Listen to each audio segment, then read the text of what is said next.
Godinni Boorana Bahaa irra jireessaan horsiisee bultoota yoo ta'an yeroo dhiyoosii hojiileen isheetii fi qonnaa akka biyyaatti qabaman keessaa hojii qonna qamadii irratti hojjechuun milkaa'aa jiraachuu himu. Horsiisee bultoonni fi qonnaan bultoonni godinichaa FBC'n dubbise. Qamadii kana jalqabuun jara kanaan dura beekaman turre mala aadaatiin hojjetaa turre.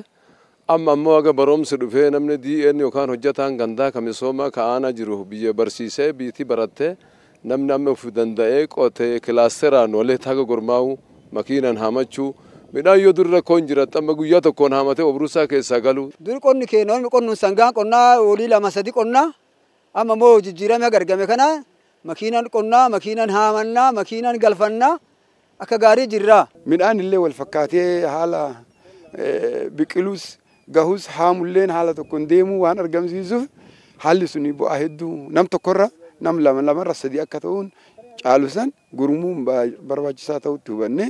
Booranni Bahaa hojii qonnaa yeroo dhiyoos kan eegale yoo ta'u bara kanaa lafa hektaara 141 olii midhaaniin kan uwwifamee fi isaan keessaa lafti hektaarri 71 ta'u ammoo qamadii arfaasaatiin akka ta'edha ragaan godinicharraa argame kan mul'isu. Godinichatti isheetiibiiwwan qamadii kanaan dura lafa hektaara 25 hin caalle qofaarratti qotamaa ture. Yeroo ammaa kana garuu galteewwan qonnaa dafee qonnaan bultoota bira akka ga'u taasisne kanaanis hojii gaariitu hojjetamaa jira jedhu itti gaafatamaan waajjira qonnaa godina Boorana Bahaa obbo Masqaluu Tulluu kan himan. Baroota darbe keessatti hongee cimaan beellada isaanii baay'ee miidheera.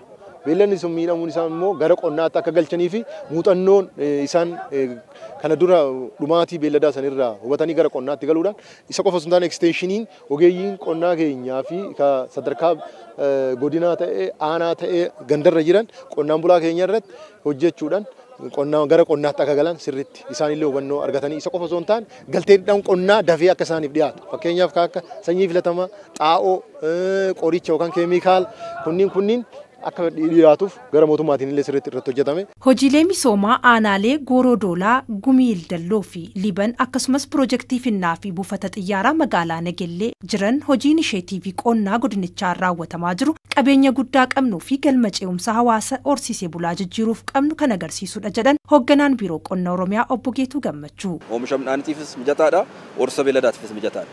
Kanarratti kan xiyyeeffannee hojjennu yoo ta'e boonas jal'isii galchinee fi ganna rooba gannaa yeroo xiqqootti argamu sana dafnee fayyadamuu dandeenya ta'e jijjiirama guddaa fiduu dandeenya. Dabalataanis jedhu obbo Geetuu Gammachuun hojii gama qonnaa fi horsiisa looniin hojjetamaa jiru abdii kan namatti horudha. Godinicharra darbee biyyaafuu bu'aa guddaa kan buusudha jedhan.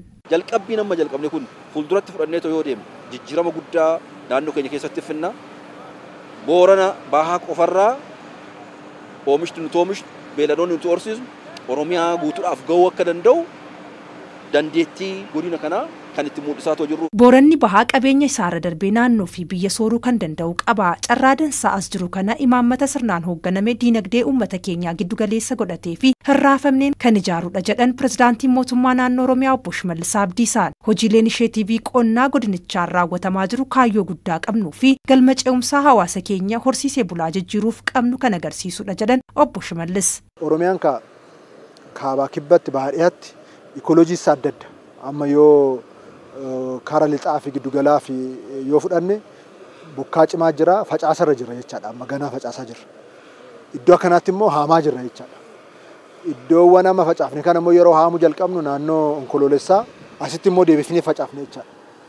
Oromiyaa guutuun waggaa guutuu biyyatti oomishamu biyyatti haamamudha jechaadha.